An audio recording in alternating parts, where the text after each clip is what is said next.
وہ لوگ وزیر اعظم کی تقریر سے جو جل گئے تو وہ کہتے ہیں تقریروں سے تو معاش اچھا نہیں ہوگا، تقریروں سے تو مہنگائی ختم نہیں ہوئی، تو کیا کر لے وہاں سلامتی کونسل کے اندر کبڈی کھیل لیتا کیا؟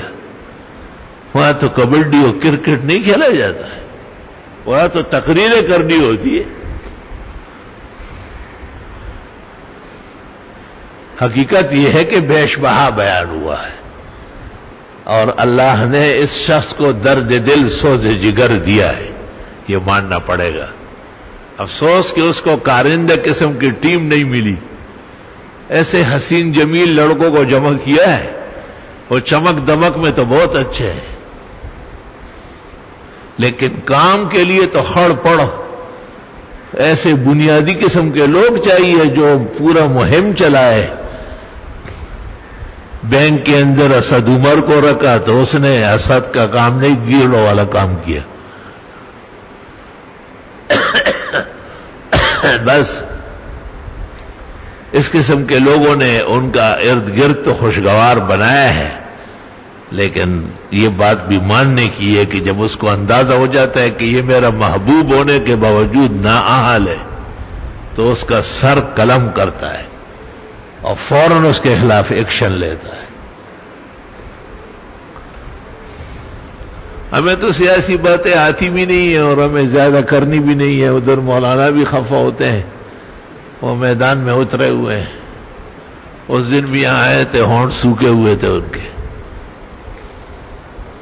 کیونکہ اس سے پہلے میں نے فجر میں کہا تھا کہ وہ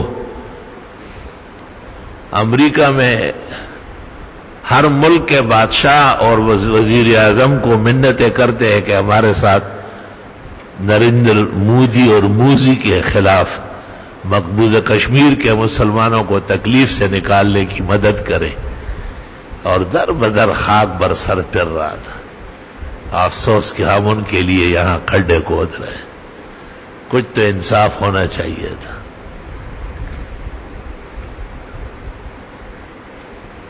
اور مجھے ایک اور ڈر ہے، ایک خدشہ ہے مجھے کہ مولانا تو مسلم لیڈر ہیں اور جید عالم ہیں اور بہت بڑے فقیہ اور محدث اور مفسر کا ایک روشن مینار ہے، ہمارا دوست بھی ہے، کیا کرے وہ یہ خواہ ڈانگ دے بل خواہ پڑانگ دے۔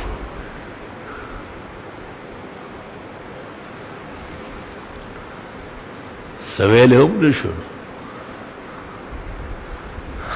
مولانا کو زیادہ ناراض بھی نہیں کر سکتے۔ حقیقت یہ ہے کہ بہت قیمتی اور بیش بہا آدمی ہے، اللہ تعالی ان کو اچھے اور عمدہ تدبر سیاست نصیب فرمائے۔ مولانا کی بے ادبی یا ان کی شان میں کمی یہ بھی عالم کو زیب نہیں دیتا ہے۔ اور دیکھو بدعتیوں کا میدان خالی ہے، کوئی لیڈر نہیں، وہ دو چار لنگڑے ونگڑے نکلے ہوئے تھے، لبیک لبیک لبیک، عمران خان نے اس کو چکما کا مارا دبا کے بڑا خاص ضائع اٹھا کھول، ایسے بھاگ گئے کہ لبیک نام کا کوئی فرق نہیں نظر آتا، لبیک لبیک لبیک، لبیک والا ایک ٹانگ پر کبھی ادھر ہو کبھی ادھر ہو، بڑا پگڑا کتنے ہوئے، آسان کام ہے سیاست، ارچا کار نے کچالا نے وہ گردول بالکل ٹوٹ بریلیان بدعتیاں ٹول تو بتائے شو، ایک عمران خان ادھر بدعتی بیٹھا ہوا ہے نور الحق قادری، وہ بھی کچھ نہیں کر سکا۔ اس سے بھی پتہ چلتا ہے کہ عمران خان عقیدے کا پختہ آدمی ہے۔ مولانا اپنے ضمیر کے اعتبار سے اپنی مردانہ ہمت کے ساتھ ایک پہاڑ ہے، کوہ ہمالیہ ہے۔ مقامی لوگوں نے ظلم و ستم کیا، قیامت کے دن اللہ کو جواب دیں گے کہ ایک باولے اور ملنگ کو اس کے مقابلے میں ووٹ دیے اور مولانا کو ہرایا، یا وہ جو تکنک ہوا ہے اس کے تخت ہرایا گیا ہے۔ قولان مشہوران لأہل السیاسہ، لیکن وہ عزائم میں اور ارادوں میں بلند و برتر انسان ہے.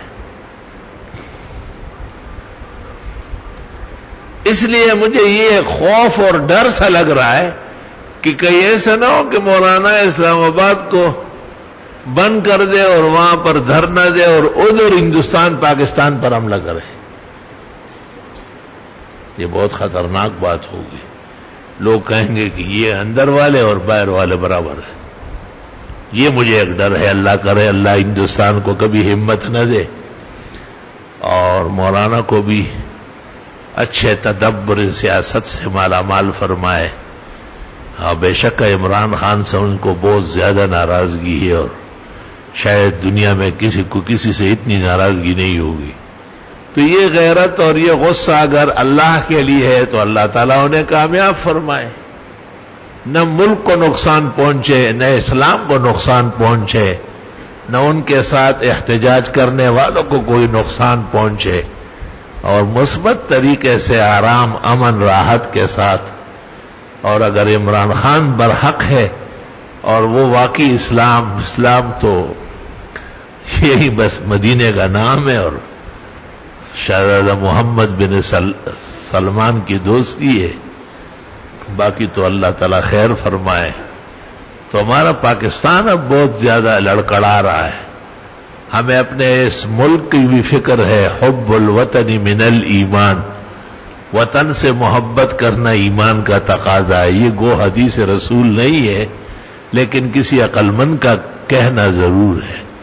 اور ہماری بھی دعا ہے کہ اللہ پاکستان کے چپے چپے کی حفاظت فرمائے.